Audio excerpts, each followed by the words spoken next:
नमस्कार विद्यार्थी मित्रांनो, नेस अकॅडमीच्या ऑनलाईन प्लॅटफॉर्मवर तुमच्या सगळ्यांचं स्वागत आहे। आपण राज्यसेवा पूर्व परीक्षेची जी टेस्ट सिरीज आहे त्यामध्ये इकॉनॉमिक्सचे 15 प्रश्न या व्हिडिओमध्ये डिस्कस करणार आहोत। सुरू करूया।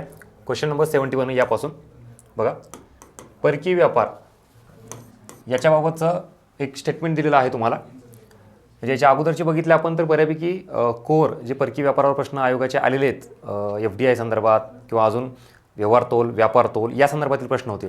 इथे जरा थोडा एक वेगळा अँगल तुम्हाला द्यायचा प्रयत्न केलेला आहे। बघा काय, परकीय व्यापार जो असतो हा आर्थिक वृद्धीचा गुरुकिल्ली आहे असं म्हटलं जातं। कारण या परकीय व्यापारामुळे काय काय होतं बघा। नंबर 1, देशाला आंतरराष्ट्रीय पातळीवर प्रतिष्ठा व नावलौकिक प्राप्त होते। त्याच्यानंतर किंमत पातळीतील स्थैर्य निर्माण होतं, संसाधनांचे पर्याप्त वाटप आणि वापर होतो, आणि लास्टवाला श्रम विभागणी आणि विशेषीकरण होतं। तर याच्यामध्ये सगळे विधानं बरोबर आहेत। याच्यात पहिलं जर बघितलं तर ऑब्व्हियसली आपण ज्या वेळेला क्लोज्ड इकॉनॉमी म्हणून विचार करतो तर तेव्हा देशातील जे काही उत्पादन वगैरे आहे तर ते दुसऱ्या आंतरराष्ट्रीय बाजारामध्ये ते जात नाही आहे, आणि त्याच्यामुळे मग देशाला काही एक नवीन ओळख निर्माण होत नाही आहे। सो 1991 पासून आपण ज्यावेळेला बघितलं की ओपन इकॉनॉमी स्वीकारली, तिथून पुढे बऱ्याच गोष्टीसाठी भारत हा जागतिक स्तरावर प्रसिद्ध झालेला आहे। ठीक आहे, सो हा एक पॉईंट आहे पहिला परकीय व्यापारामुळे। सेकंड, किंमत पातळीतील स्थैर्य निर्माण होते। ज्यावेळेला देशांतर्गत उत्पादन कमी होतं किंवा देशात वस्तू व सेवांचं उत्पादन कमी असल्यामुळे पुरवठा कमी होतो आणि किंमत जास्त वाढते, महागाई निर्माण होते। अशा वेळेला आपण दुसऱ्या देशातील वस्तू आयात करतो आणि देशांतर्गत पुरवठा वाढवतो, आणि मग मागणी आणि पुरवठा हा जो बॅलन्स झाला तिथं किंमत पातळी स्थिर राहायला मदत होते। हा वाला पॉईंट इथे क्लिअर होतो आपला की किंमत पातळीतील स्थैर्य निर्माण होते कशामुळे, परकीय व्यापारामुळे। त्याच्यानंतर संसाधनांचे पर्याप्त वाटप आणि वापर होतं। तर ऑब्व्हियसली जे काही नॅचरल रिसोर्स असतील किंवा इतर काही सोर्सेस असतील तर ते आपल्या देशातून दुसऱ्या देशाला काही मिळू शकतील किंवा आपण दुसरीकडून घेऊ शकतील। सो या सगळ्या परकीय व्यापारामुळे याची प्रॉपर अवेलेबिलिटी आणि युटिलायझेशन हे आपण व्यवस्थित करू शकतो। नेक्स्ट, श्रम विभागणी आणि विशेषीकरण होते। याच्यामध्ये काही देशामध्ये खूप जास्त प्रमाणात लोकसंख्या, मनुष्यबळ हे उपलब्ध असतं, मग त्याची गरज आपल्या देशांतर्गत तर भागते, दुसऱ्या देशांनाही त्याचा वापर करता येतो। काही अशी लोकसंख्या आहे जी आपण एज्युकेटेड म्हणूयात, स्किलफुल म्हणूयात, समजा आपल्या देशामध्ये नसेल तर आपण दुसऱ्या देशाकडून ते घेऊ शकतो। सो अशा पद्धतीनं ही श्रमाची विभागणी आणि विशेषीकरण हे होऊ शकतं। त्या देशाची काहीतरी स्पेशालिटी असते लोकसंख्येची किंवा स्किलची किंवा एज्युकेशनची म्हणून, मग त्याचा वापर किंवा फायदा हा त्या देशाला होतो आणि दुसऱ्या देशाला होतो। असं एकंदरीत हा सगळा ब्रॉड कन्सेप्ट परकीय व्यापारासंदर्भात आपल्याला या स्टेटमेंटमधून क्लिअर होतं। या अशा गोष्टी डायरेक्टली शक्यतो तुम्हाला पुस्तकातून कुठं एकत्रित पाहायला मिळतील असं शक्य नाही आहे, पण जनरल अंडरस्टँडिंग बेसिसवर आपण ह्या गोष्टी क्लिअर करू शकतो। ओके, चलो नेक्स्ट, बँक दर म्हणजे काय। आता याच्यात पण हे वाक्य दोन्ही बरोबर आहेत। बँक दरबद्दल आत्तापर्यंत खूप साधे वाक्य आपण बघितलेले, इथं जरा थोडे वेगळे वाक्य टाकायचा प्रयत्न केलेला आहे। मध्यवर्ती बँक आणि व्यापारी बँक ही जी RBI आहे ही काय करते, कर्ज देते कोणाला, व्यापारी बँकांना। ठीक आहे, आणि हा कर्ज व्यवहार ज्या दराने होतो त्यालाच आपण बँक दर असं म्हणतो। ठीक आहे, मग ह्याच्यामध्ये हेच दिलेलं आहे की योग्य तारणाच्या मोबदल्यामध्ये दिलेल्या कर्जावर जो किमान व्याजदर आकारला जातो त्याला बँक दर म्हणतात। आपल्याला माहिती याच्यामध्ये हुंडी किंवा विनिमय पत्र जे म्हणतो आपण, त्याच्या बदल्यामध्ये RBI व्यापारी बँकांना कर्ज देते, म्हणजे त्यांच्याकडून हुंडी घेते आणि त्याच्या बदल्यामध्ये कर्ज देते। मग त्याचा जो काही व्याजदर असेल त्याला बँक दर म्हणतो। तेच इथं मेन्शन केलेलं आहे A मध्ये।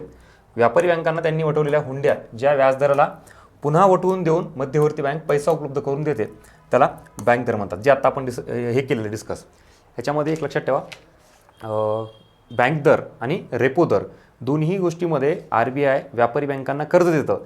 इथं मात्र त्याचं जे माध्यम आहे ते बिल ऑफ एक्सचेंज मार्फत हा कर्ज व्यवहार होतो, त्याला आपण हुंडी पण म्हणतो। आणि रेपो व्यवहार हा जो असतो तिथं मात्र गव्हर्नमेंट सिक्युरिटीचा वापर केला जातो। आणि या बँक रेटमध्ये व्यापारी बँकांना कुठलाही बंधन नसतं, ऑब्लिगेशन, की ही जी हुंडी किंवा बिल ऑफ एक्सचेंज RBIला दिलेलं आहे ते पुन्हा खरेदी करायचं बंधन बँक रेटमध्ये नसतं, पण तशी बंधन जी कुठं असते, रेपो रेटमध्ये, त्यालाच आपण रेपो व्यवहार म्हणतो, रिपर्चेसिंग ऑब्लिगेशन। असं बेसिक डिफरन्स दोघांमध्ये लक्षात ठेवा, बँक रेट आणि रेपो रेटमध्ये। बाकी दोन्हीमध्ये ही कर्ज मात्र RBI व्यापारी बँकांना देतं।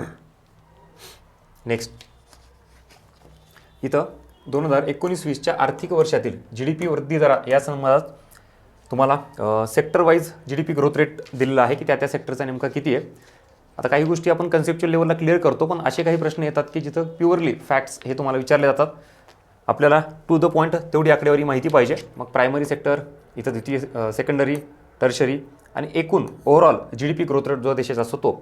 तर तुम्हाला हे बाकी सगळे बरोबर दिलेत, इथं मात्र हे इथं चुकीचं आहे आणि याचं उत्तर आहे 3.9. ठीक आहे, हे 7 पॉईंट नाही आहे, 7% नाही आहे. अशी ही जी आकडेवारी तुम्हाला इकॉनॉमिक सर्वे किंवा बजेट याच्यातून मिळते. करंटमध्ये काही सर्वे किंवा डायरेक्टली RBI मार्फत काही रिपोर्ट्स इश्यू केले जातात, पब्लिश केले जातात. त्याच्यामध्ये अशा सगळ्या फॅक्च्युअल गोष्टी ह्या आपण नोट डाऊन केल्या पाहिजे आणि एक्झॅक्टली तो आकडा किती आहे हे लक्षात ठेवणं गरजेचं आहे. याच्यासाठी हा प्रश्न टाकलेला आहे तुम्हाला. त्यामुळे बी केअरफुल. या गोष्टी इथून पुढे जर आल्या तुमच्यासमोर वाचण्यात कुठं तर लक्षात ठेवा आणि नोट डाऊन करून घ्या. नेक्स्ट, मानवी विकासाकरिता आवश्यक असणाऱ्या प्रमुख अटी कोणत्या आहेत? बघा, मानव विकास, ह्युमन डेव्हलपमेंट आपल्याला जर करायचं असेल तर त्याच्यासाठी खालीलपैकी कुठल्या गोष्टी ज्या आहेत त्या केल्या पाहिजेत. नंबर 1, विकासाला पोषक ठरणाऱ्या दीर्घकालीन योजनांना महत्त्व देणे. यस, बिलकुल बरोबर. समाजातील दुर्बल व निर्धन वर्गाला सबल व संपन्न बनवणे. Yes, right. विकास प्रक्रियेत जनतेचे महत्तम सहकार्य घेणे. बिलकुल. रोजगार निर्मितीत वाढ व दारिद्र्यास निर्मूलनात घट करणे. सगळेच आहेत ह्याच्यामध्ये, हे बरोबर. या उत्तर आहे वरील सर्व.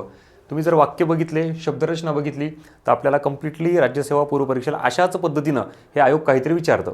ओके, सो अशा वेळेला काय करायचं की कधी कधी काही शब्द जर समजत नसतील तर पटकन इंग्लिशमध्ये जायचं, इंग्लिशच्या त्या ह्याच्यामध्ये, कारण मराठी आणि इंग्लिश दोन्हीमध्ये असतं ना, तर तिथं पटकन हे करायचं. हा प्रश्न मुद्दाम अशाच लँग्वेजमध्ये विचारण्यात आलेला आहे. आपण ज्या पुस्तकातून अभ्यास करतो ना तर तिथून डायरेक्टली आयोग कधीच प्रश्न विचारत नाही. हा कम्प्लिटली तुम्हाला आउट ऑफ सोर्स असलेला प्रश्न असतो, पण कन्सेप्ट मात्र आपल्या सिलेबसची ह्युमन डेव्हलपमेंट ही कन्सेप्ट आहे. मग त्यासाठी लागणाऱ्या कुठल्या कुठल्या गोष्टीत तर ऑब्व्हियसली लॉंग टर्म आपल्याला काहीतरी सरकारला धोरण ठरवावं लागेल. हा वाला पहिला पॉईंट. त्याच्यानंतर समाजातील दुर्बल निर्धन वर्गाला सबल आणि संपन्न बनवणे.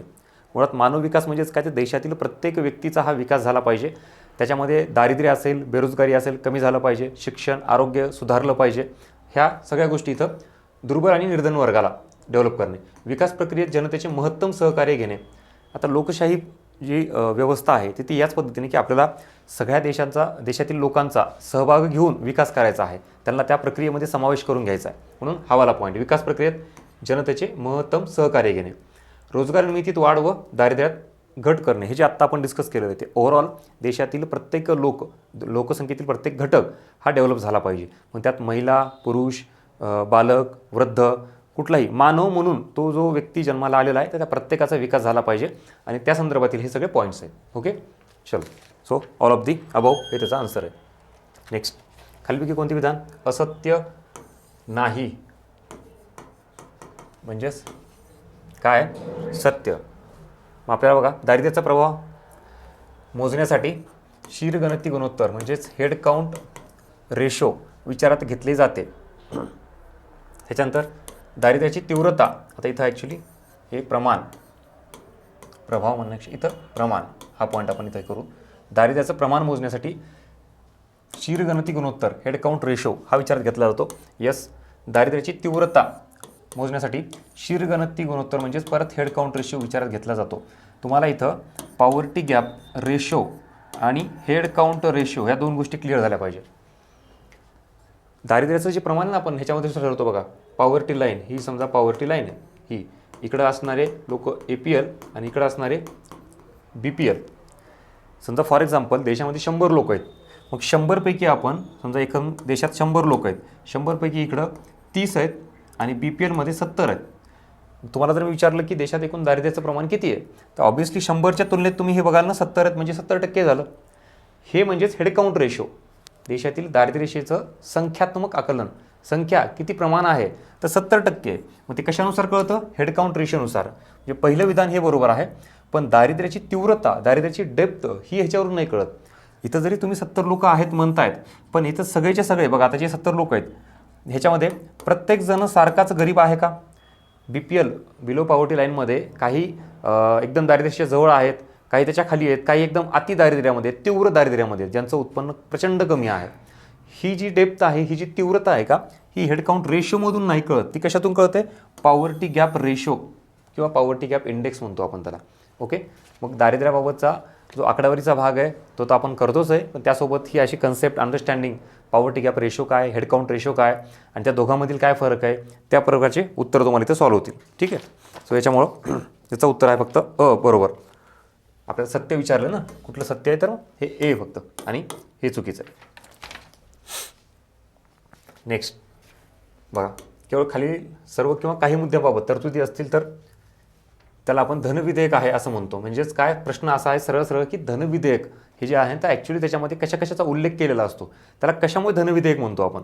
आणि धनविधेयक मांडल्यानंतर सरकार बजेटमध्ये काय काय गोष्टी चेंज करू शकतं ह्या सगळ्या गोष्टी विचार केल्या, त्याला आपण धनविधेयक म्हणतो. मग त्याची व्याख्या विचारली सरळ ह्याच्यामध्ये तुम्हाला बघा, इथे जे पॉईंट मेन्शन केलेले आहेत तिथे सगळे येतात या धनविधेयकामध्ये.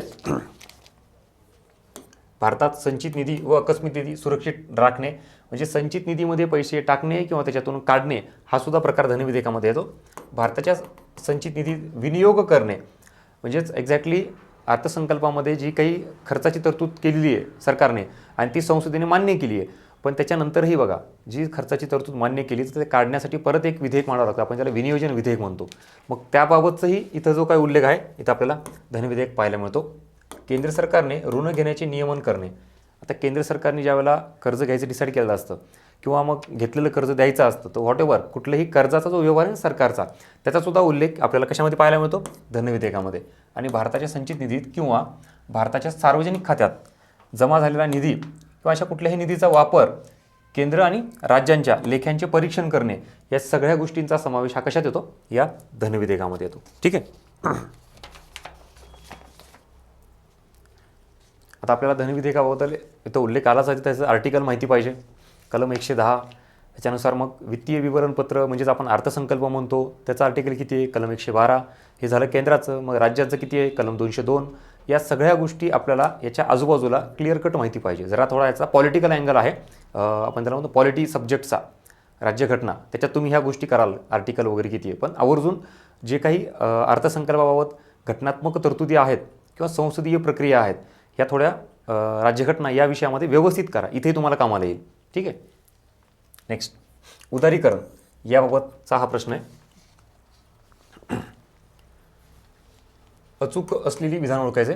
सरळ सरळ एक कन्सेप्ट विचारली तुम्हाला, व्हॉट इज द लिबरलायझेशन. याच्यामध्ये बाजार यंत्रणा आणि मुक्त स्पर्धेच्या कार्यप्रणालीतील प्रतिबंध कमी करून आर्थिक सुधारणांना खुलेपणा देणारे धोरण म्हणजे उदारीकरण होय.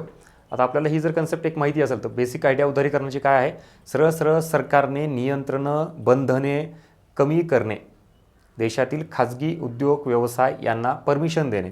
कारण 1947 पासून ते 1991 पर्यंतचा कालावधी बघितला ना आपण, तर खूप जास्त बंधनं, नियंत्रणं, कायदे हे सरकारचे होते. कशाचे, उद्योग व्यवसाय संदर्भात. खाजगी व्यक्तीला, संस्थांना स्वतःवर काहीच अधिकार नव्हते आर्थिक निर्णय घेण्याचा. ओके, सो हे बंधने कमी करणं म्हणजेच हे की बाजार यंत्रणा आणि मुक्त स्पर्धा याबाबतची कार्यप्रणाली आहे ना, ही प्रतिबंध कमी करणे. जे आत्ता मी डिस्कस केलं त्याच्यावरून तुम्हाला हे लगेच पहिलं वाक्य जिथं समजून जाईल. नंतर ॲडम स्मिथ यांच्या मताप्रमाणे आर्थिक उदारीकरण हे एक उत्तम आर्थिक धोरण असून ते आर्थिक वृद्धी व लोककल्याणासाठी प्रोत्साहन देणारे आहे. आता ॲडम स्मिथबाबत आपण थोडंफार जरी इन्फॉर्मेशन घेतली तर मुळात त्यांनी भांडवलशाही अर्थव्यवस्थेचाच काय केलेला आहे, पुरस्कार केलेला आहे. भांडवलशाही अर्थव्यवस्था असली पाहिजे. आणि मग भांडवलशाही अर्थव्यवस्था म्हणजे काय, सरकारचं नियंत्रण कमीत कमी असणे, बाजार आधारित अर्थव्यवस्था असणे. ओके, त्यांनी ती इनविजिबल हँड ही थेअरी मांडलेली आहे. अदृश्य हात, बाजारातील वस्तूंची मागणी किती आहे याच्यानुसार तुम्ही उत्पादन केलं पाहिजे किंवा आर्थिक निर्णय घेण्याचं स्वातंत्र्य असलं पाहिजे. This is all about the theory of the Adam Smith, ही त्यांनी मांडलेली आहे. म्हणून हे इथं उदाहरण आपल्याला बरोबर येईल. आर्थिक सुधारणांची दिशा ही उदारीकरणामार्फत ठरली जाते. यस, ऑब्वियसली ह्या आपल्याला गोष्टी उदारीकरण, खाजगीकरण आणि जागतिकीकरण लक्षात येईल. बरोबर, उदारीकरण ही एक दिशा आहे, खाजगीकरण हे मार्ग आहे आणि अंतिम ध्येय काय आहे आपलं, जागतिकीकरण. हे आयोगाने ह्याच्या अगोदर बऱ्याच वेळा प्रश्न विचारले त्याच्यावर. चलो नेक्स्ट, मौद्रिक धोरण समिती याबाबत हा प्रश्न. मौद्रिक धोरण समिती व केंद्र सरकारने स्थापन केलेली 6 सदस्यीय समिती आहे. यस, बिलकुल. त्याच्यानंतर ही मौद्रिक धोरण समितीचे प्रमुख RBIचे गव्हर्नर असतात. Yes, right. आणि RBIच्या गव्हर्नरच्या अनुपस्थितीमध्ये कोणत्याही स्थितीत मौद्रिक धोरण समितीची बैठक होत नाही. हे विधान चुकीचं आहे. ॲक्च्युली बैठक होते. ज्यावेळेला गव्हर्नर हे अनुपस्थित असतात त्यावेळेला डेप्युटी गव्हर्नर यांच्या अध्यक्षतेखाली ती बैठक होत असते. त्याच्यामुळं हे विधान इथं चुकीचं आहे. आणि गव्हर्नरच्या अनुपस्थितीमध्ये डेप्युटी गव्हर्नरच्या इथं गव्हर्नर मौद्रिक धोरण समितीच्या बैठकीच्या अध्यक्षस्थान असू शकतो, जे इथं तुम्हाला ऑलरेडी उत्तर दिलेलं आहे. आता मौद्रिक धोरण समिती म्हणजे ही अगोदर अशी कुठली समिती नव्हती. कारण जे काही CRR, SLR जे दर आहेत, म्हणजे मौद्रिक धोरण हे जे इम्प्लिमेंट करायचं असतं अर्थव्यवस्थेमध्ये, त्यामध्ये पूर्णतः हा RBIचाच रोल होता. या गोष्टीमध्ये RBI आणि सरकार दोघांमध्ये कन्फ्लिक्ट निर्माण होत होते, कारण RBI जे दर ठरवत होते ते अर्थव्यवस्थेच्या लॉंग टर्मच्या डेव्हलपमेंटसाठी, पण सरकारला तात्पुरता लगेच रिझल्ट पाहिजे होता आत्ताचा. ह्या दोघांमध्ये वाद होऊ लागले, म्हणून दोघांचं आता एकत्रीकरण करून ही मौद्रिक धोरण समिती, मॉनिटरी पॉलिसी कमिटी स्थापन केली. त्याच्यामध्ये 3 सदस्य सरकारचे, केंद्र सरकारचे, 3 RBIचे, आणि याच्यामध्ये आता जे काही मेजॉरिटी मत असेल त्याच्यानुसार निर्णय घेतला जातो की व्याज दर वाढवायचे की कमी करायचे. ठीक आहे. आणि अध्यक्ष ऑब्व्हियसली कोण? गव्हर्नर असतात RBIचे. नेक्स्ट, ग्राहक किंमत निर्देशांकाबाबतचे महत्त्व विशद करायचे. कन्झ्युमर प्राईस इंडेक्स, ग्राहक किंमत निर्देशांक, याच्यामध्ये चलन फुगवट्याचा समग्र आर्थिक निर्देशांक म्हणून वापर केला जातो. कारण का, याच्यामध्ये बघितलं तर WPIचा जर वापर केला आणि CPIचा वापर केला तर दोन्हीपैकी कुठला व्यापक आणि समग्र हे निर्देशांक आहे तर CPI. कारण का, WPIमध्ये केवळ वस्तूंच्याच किमतीचा निर्देशांक विचारात घेतला जातो आणि CPIमध्ये वस्तू प्लस सेवा. मग आपण जर महागाई मोजत असेल तर फक्त वस्तूंचीच मोजून कशी चालेल, कारण सेवा पण इम्पॉर्टंट आहेत, सेवा ही सगळे लोक वापरत आहेत. सो वस्तू प्लस सेवा या दोघांच्याही किमतीमध्ये वाढ झाली का घट झाली हे बघणारा जो व्यापक समग्र निर्देशांक आहे तर तो म्हणजे कुठला? CPI. तो म्हणजे मग हे विधान बरोबर आहे. त्यानंतर सरकार आणि मध्यवर्ती बँकेकडून चलन फुगवटा म्हणजेच महागाई याचा अंदाज व्यक्त करण्यासाठी याचा वापर केला जातो. बिलकुल यस. त्याच्यानंतर राष्ट्रीय ताळेबंदीमध्ये चलन फुगवटा कमी करण्यासाठीचे साधन म्हणूनही वापरलं जातं. बरोबर. कर्मचाऱ्यांना देण्यात येणाऱ्या महागाई भत्ता याचाही वापर या CPIचा केला जातो. त्याच्यामध्ये म्हणजे सरळ जे सर्वसामान्य लोक आहेत, ग्राहक आहेत, यांच्यासाठी हा जो निर्देशांक आहे जास्त इम्पॉर्टंट आहे. कारण WPIमध्ये हा उद्योजकांना लागणारा जो काही कच्चा माल वगैरे आहे त्याच्या किमतीचा निर्देशांक तिथं असतो, डायरेक्टली तो ग्राहक उपयोगी नसतो. म्हणून WPIपेक्षा CPI हा जास्त महागाई निर्देशांक व्यवस्थित जाहीर करत असतो किंवा त्याच्यातून आपल्याला समजत असतं. ठीक आहे. चलो नेक्स्ट, आता ही जी बेरोजगारीची इथं व्याख्या दिलेली आहे तुम्हाला आणि त्याचे काही पॉईंट्स दिलेले आहेत आणि याच्यामध्ये पर्याय दिलेत तुम्हाला. खाली दिलेल्या वैशिष्ट्य किंवा कारणावरून कुठल्या प्रकारची बेरोजगारी आहे. शैक्षणिक संधीचा अभाव, शिक्षण घेऊनही संधीचा अभाव असेल किंवा व्यावसायिक व कौशल्य शिक्षणाचा अभाव. आता याच्यामध्ये ॲक्च्युली घर्षणात्मक ही येत नाही किंवा संरचनात्मक पण नाही आहे. आता कमी प्रतीची किंवा न्यून बेरोजगारी आपण म्हणू आणि याच्याही पेक्षा इथं हे नाही, यापैकी नाही.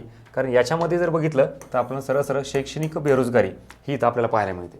कारण बाकी प्रत्येक बेरोजगारीचे वेगवेगळे आहेत. इथं कमी प्रतीची किंवा न्यून बेरोजगारी म्हणजेच कमी पात्रतेचं काम मिळणे, ज्याची पात्रता खूप जास्त आहे त्याच्यानुसार काम न मिळणे, त्याला आपण कमी प्रतीची बेरोजगारी म्हणतो. घर्षणात्मक बेरोजगारी म्हणजे ऑब्व्हियसली काम करण्याची इच्छा नाही आहे, काम करण्याची पात्रता आहे, अधिक चांगल्या रोजगाराच्या प्रतीक्षेमध्ये बेरोजगार असणे म्हणजे घर्षणात्मक. संरचनात्मक बेरोजगारी म्हणजेच अर्थव्यवस्थेची जी काही अविकसित संरचना आहे किंवा उत्पादन क्षमता कमी आहे आणि त्याच्यामुळे मग रोजगार निर्मिती होत नाही, बेरोजगारी निर्माण होते, त्याला आपण संरचनात्मक बेरोजगारी म्हणतो. आणि ही इथं एज्युकेशन घेऊनही जर तुम्हाला त्याचं आउटपुट मिळत नसेल किंवा रोजगार मिळत नसेल त्याला आपण सरळ शैक्षणिक बेरोजगारी म्हणतो. ओके. नेक्स्ट, शाश्वत विकास संदर्भात आता आपले बरेच आधीचे प्रश्न वेगवेगळे MDG SDGवर विचारणे झाले तुम्हाला. इथं सरळ प्रश्न आहे की शाश्वत विकासाबाबत ही संकल्पना सर्वप्रथम कुठे मांडण्यात आली आणि त्याच्या संदर्भातील व्यक्ती कोण आहेत. तर इवा वेलफोर आणि वेग जॅक्सन. ॲक्च्युली इथं हे जॅक्सन आहे, नेल्सन नाही आहे, हे लक्षात ठेवा. आणि आपल्याला हे माहिती आहे ब्रुटलँड आयोग 1983ला स्थापन केला होता, 87ला अहवाल सादर केला आणि सगळ्यात महत्त्वाचं की यांनी डेफिनेशन तिथं मेन्शन केली होती शाश्वत विकासाची. पण शाश्वत विकास याबाबत यांनी एक अहवाल सादर केला होता, त्याच्यामध्ये यांनी उल्लेख केला होता. ठीक आहे. आणि या अहवालाचं नाव होतं वर्ल्ड कन्झर्वेशन स्ट्रॅटर्जी 1980ला, हे लक्षात ठेवा. वर्ल्ड कन्झर्वेशन स्ट्रॅटर्जी याच्यामध्ये त्यांनी शाश्वत विकासाबाबत उल्लेख केला होता सर्वप्रथम. पुढे तर ॲडम स्मिथ यांच्याबाबत हा प्रश्न, कर कसोट्या, कॅनॉन ऑफ टॅक्झेशन म्हणतो आपण त्याला, किंवा करविषयक सिद्धांत, करविषयक तत्त्वे. इथं ॲडम स्मिथ बाबत त्यांनी जे काही कराबाबत सांगितलं ते स्टेटमेंट बघा. पहिलं, गरिबांच्या तुलनेत श्रीमंतांनी अधिक कर द्यावा. यस, बिलकुल. त्यांचं सरळ असं म्हणणं होतं की कर भरण्याच्या क्षमतेनुसार कर आकारला पाहिजे, तरच तो अर्थव्यवस्थेमध्ये योग्य परिणाम घडून आणेल. जास्त कर श्रीमंतांना असला पाहिजे, कमी गरिबांना असला पाहिजे, बरोबर. करदात्याला आपल्याला किती कर कोणत्या वेळी आणि कोणत्या स्वरूपात भरायचा आहे, शासनाला द्यायचा आहे, याचे पूर्वज्ञान असायला पाहिजे. त्याला आपण सर्टिनिटी म्हणतो. निश्चितता असली पाहिजे. कराचा दर किती आहे, कुठल्या वेळेत भरायचा आहे, ह्याचं खूप जास्त फ्लक्च्युएशन नसलं पाहिजे. म्हणजे यावेळेस 5% भरा, पुढच्या वेळेस 15%, यावेळेस जानेवारीमध्ये भरा, पुढच्या वेळेस फेब्रुवारीमध्ये. या सगळ्या गोष्टींचं त्यांना अगोदरच क्लिअरिटी माहिती पाहिजे. प्रत्येक करदात्यावर जास्तीत जास्त सोयीस्करपणे वेळ आणि सोयीस्कर पद्धतीने कर लागू केला पाहिजे. म्हणजे कर भरण्याची पद्धतसुद्धा ही इझी असली पाहिजे. कर भरणाऱ्यांना खूप जास्त डॉक्युमेंटेशन, खूप जास्त कुठं डिपार्टमेंटला जाणे हे करणं हे नसलं पाहिजे. म्हणजे सोयीचा असला पाहिजे, हे पण आहे. आणि कर वसुलीचा खर्च हा कमाल असला पाहिजे.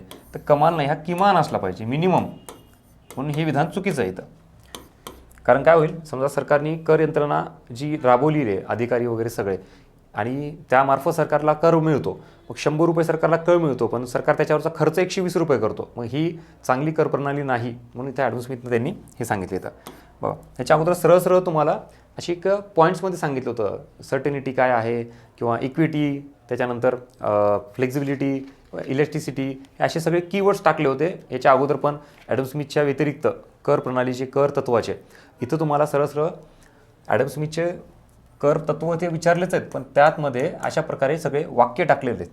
हे मात्र जरा वेगळं आहे. अशा परीक्षेमध्ये येतील आणि तोच विद्यार्थी सॉल्व्ह करू शकेल त्याला की ॲडम स्मिथचे तत्व करविषयकाचे हे सगळं प्रॉपर अंडरस्टँड झालेलं आहे, त्याचा एक्झॅक्टली अर्थ काय, आणि त्याच अर्थामधून हे वाक्य तयार केलेले आहेत जे तुमच्या समोरच येतं. ठीक आहे. सो अशा पद्धतीनं जरी तिथं एखादं वाक्य दिलं आयोगाने, पण आपल्याला ऑलरेडी ज्या काही कीवर्ड्स आहेत, ॲडम स्मिथनं 4 पॉईंट्स मांडलेले आहेत करविषयकचे, त्याच्यातलं जर प्रॉपर समजून घेतलं तर हे असे वाक्य तयार करून आयोग दिलं. आता आपल्याला सॉल्व्ह करता आलं पाहिजे. Okay, next. खालील विधाने विचारात घ्या. आता राष्ट्रीय उत्पन्न हा जो टॉपिक आहे, याच्याबाबत तुम्हाला घटक किंमत म्हणजेच फॅक्टर कॉस्ट आणि मार्केट प्राईस हे काय लक्षात यायला पाहिजे. इथं फॅक्टर कॉस्ट याच्यामध्ये अनुदाने किंवा अप्रत्यक्ष करांचा कोणताही प्रभाव नसतो, बिलकुल. कारण या वस्तू अजून मार्केटमध्ये आल्याच नाही आहेत, त्याच्यावर सरकारचा कुठलाही कर किंवा अनुदानाचा प्रभाव अजिबात नसतो. त्या अजून होलसेलच्या स्तरावरच असतात. म्हणजे फॅक्टरीमध्ये ज्या वस्तू तयार होतात ना, त्या स्तरावर असतात. जे उत्पादन जिथं होतं तिथंच त्याला आपण म्हणतो घटक किंमत.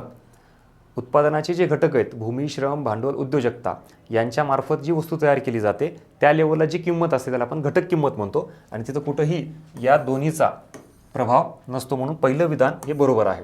दुसरं, बाजार किमतीवरही घटक किमतीप्रमाणेच अनुदान आणि अप्रत्यक्ष करांचा कोणताही प्रभाव नसतो, हे चुकीचं आहे.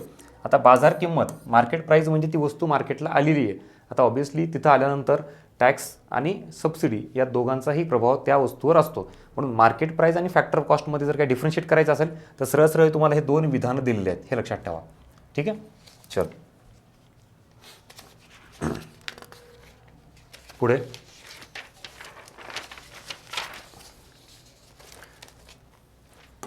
खालीलपैकी कुठला बँक समूह हा शेड्यूल बँक म्हणून ओळखला जातो. Schedule bank, non schedule bank काय आहे याच्या आधी आपल्याला बघितलेलं आपण.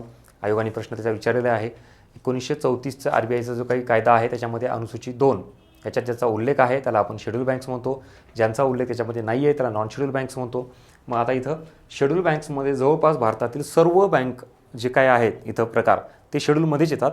सहकारी बँकांचा प्राथमिक स्तरावरचा एक गट सोडला तर. ओके. आणि इथं मात्र मग हे आपले सगळे उदाहरण तुम्हाला दिलेत मी ते शेड्यूल बँकेचे, लक्षात ठेवा. हे इन्फॉर्मेटिव्ह म्हणून काही गोष्टी तुम्ही घेऊ शकता शेड्यूल बँकेचे. ओके. चलो पुढे. आता हे MPI multi dimensional poverty index संदर्भात दिलेलं आहे तुम्हाला. मल्टी डायमेन्शनल पॉवर्टी इंडेक्स हा 2010 पासून काढला जातो, 1997 पासून नाही. ॲक्च्युली 1997ला कुठला काढला होता, ह्युमन पॉवर्टी इंडेक्स, आणि याच्या जागी मग कुठला आला आहे MPI. मग 1997ला कुठला काढला जायचा, ह्युमन पॉवर्टी इंडेक्स. त्याच्याऐवजी मल्टी डायमेन्शन पॉवर्टी इंडेक्स हा कधी आला, 2010ला. मग पहिले विधान चुकीचं आहे.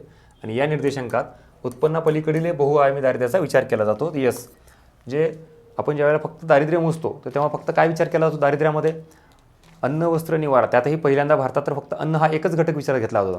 पण ज्या वेळेला मल्टी डायमेन्शन्सने आपण विचार करतो, म्हणजे त्याच्याही पलीकडे फक्त अन्न ही एकच गरज नाही आहे, तर अन्न, वस्त्र, निवारा याच्यासोबत शिक्षण आलं, आरोग्य आलं, म्हणजे अशा ब्रॉड कन्सेप्टनी मल्टी डायमेन्शन्सनी आपण पॉवर्टी ज्या वेळेला मोजतो त्याला आपण मल्टी डायमेन्शनल पॉवर्टी असं म्हणतो. म्हणजेच या निर्देशांकामध्ये उत्पन्नापलीकडेही बहुआयामी दारिद्र्याचा विचार केला जातो. यस, बरोबर. आणि MPI हा तीव्र बहुआयामी दारिद्र्याचा निर्देशांक आहे. त्याच्यानंतर MPIचे मूल्य जेवढे जास्त तेवढे बहुआयामी दारिद्र्याचे प्रमाण कमी. आता इथं मात्र हे विधान तुम्हाला इथं चुकीचं दिसतं. ठीक आहे, कारण मल्टी डायमेन्शनल पॉवर्टी इंडेक्स हा ज्यावेळेला काढला जातो ना, तर तेव्हा दारिद्र्यातील लोक हे प्युअरली जे असतात ह्याच्यात हे बघा इथं 2 गोष्ट केली जातात. इथं समजा फॉर एक्झाम्पल 30%, 40%, 30% अशी मी लोकसंख्या काढली. देशातील अशी काही लोकसंख्या असते की सरळ सरळ आपल्याला कळते ती बिलो पॉवर्टी लाईन आहे. कारण गरीब आहेत, त्यांना राहायला घर नाही आहे किंवा एक वेळेचं अन्नसुद्धा त्यांना मिळण्याची परेशानी आहे हे. आणि असे काही लोक आहेत की जे श्रीमंत आहेत म्हणून किंवा त्यांना ते कर भरतात, त्यांना नोकरी आहे, घर आहे, गाडी आहे, असे 30% काढले. आता ॲक्च्युली मल्टी डायमेन्शनल पॉवर्टी इंडेक्सचा जो रोल येतो ना तो इथे येतो. हे 40% लोक आहेत हे APLमध्येच आहेत, पण यांनाही अजून अशा काही पॅरामीटर्सना आपण चेक केलं तर ते दारिद्र्यामध्ये आढळून येतील. जसं की फॉर एक्झाम्पल APLमध्ये आहेत म्हणजे यांना अन्न, वस्त्र, निवारा, शिक्षण, आरोग्य ह्या गोष्टी मिळत आहेत, पण त्या पूर्ण मिळत आहेत का? अन्न मिळतं तर पोषक मिळतं का? किंवा शिक्षण घेत आहेत पण फक्त प्राथमिक शिक्षणच त्यांना मिळतं, माध्यमिक आणि उच्च शिक्षण मिळतच नाही आहे, म्हणजे शिक्षणाची सुद्धा गरज यांची पूर्ण झालेली नाही आहे. इन द सेम वे घरसुद्धा आता एखादं कुठंतरी समजा फार छोटं घर, त्याच्यामध्ये लाईट नाही आहे, त्याच्यानंतर पिण्याचं पाणी नाही आहे, स्वच्छता नाही आहे, तर मग त्याला आपण घर ही गरज पूर्ण झाली असं म्हणूयात का? म्हणून इथं बहुआयामी दारिद्र्य विचारात घेताना अन्न, वस्त्र, निवारा किंवा मूलभूत गरजा ह्या मिळत आहेत ठीक आहे, पण त्यांचा दर्जा, त्याची गुणवत्ता आणि पूर्ण त्या गोष्टी मिळत आहेत का ह्या गोष्टीचा विचार केला जातो. त्यालाच आपण बहुआयामी दारिद्र्य असं म्हणतो. दारिद्र्यात आणि बहुआयामी दारिद्र्यामध्ये हा फरक आहे. ठीक आहे, ओके, ठीक आहे, चलो. सो हे झाले आपले इकॉनॉमिक्सचे 15 प्रश्न. याच्यात पण तुम्ही बघा बऱ्यापैकी जी लँग्वेज आहे ना, वाक्यरचना, याच्यावर जास्त मेहनत घेतलेली आहे. प्रत्येक पेपरमध्ये काही ना काही पॅटर्न तुमच्यासाठी सरप्राईज ठेवलेला आहे. तशाला तसे पुस्तकातले वाक्य हा आयोग कधीच घेत नाही. म्हणून इथं जे आपण काम केलं का अशा काही गोष्टीत की जे आपल्याला समजायला वेळ लागतील, त्यामुळे बी केअरफुल. वाचताना काही गोष्टी नाही करा तर मी तुम्हाला एक फॉर्म्युला सांगितला. आयोगाच्या पेपरमध्ये इंग्लिश पण असतं तर लगेच पटकन इंग्लिशमध्ये जायचं आणि घ्यायचं. ठीक आहे, चलो. सो भेटूया पुढच्या पेपरमध्ये.